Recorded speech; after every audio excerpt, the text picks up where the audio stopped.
All right, everyone, our finger has finished printing, and as you can see, it looks really good.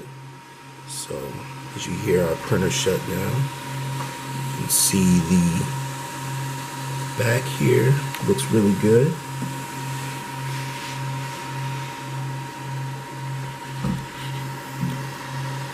The sides here also.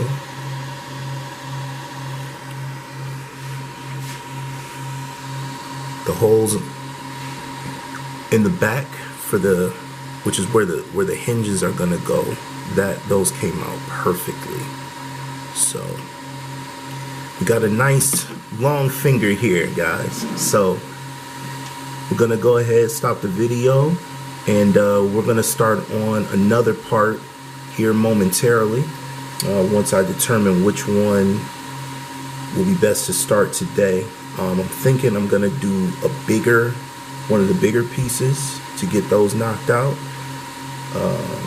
We've already got the gauntlet built, so that's one of the bigger parts, but there are a couple more, so we're gonna try to knock those out for you tonight, and then once we get it started, we'll do a video showing you the begin process of that, and then we'll go from there.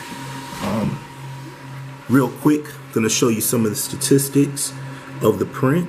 It completed in 41 minutes and 41 seconds at a temperature of 225 degrees Fahrenheit for extrusion, and the bed was at 80 degrees Celsius. Excuse me, I think before I said 225 degrees Fahrenheit, it's actually Celsius. So, and if I didn't, sorry. But anyways, so we're gonna go ahead, stop the video, and we're gonna start on a new print for one of our bigger pieces. So if you guys have any questions, any comments, any suggestions, please leave us a comment in the comments section. You can also visit our website at www.3ddecorrvk.com, or you can just go to canyon3d.com. And you can post, and you can leave messages on our blog, in our messaging section, and all that. So anytime, any way you want to reach out to us, those are your options. All right, guys, we'll talk to you soon. Peace.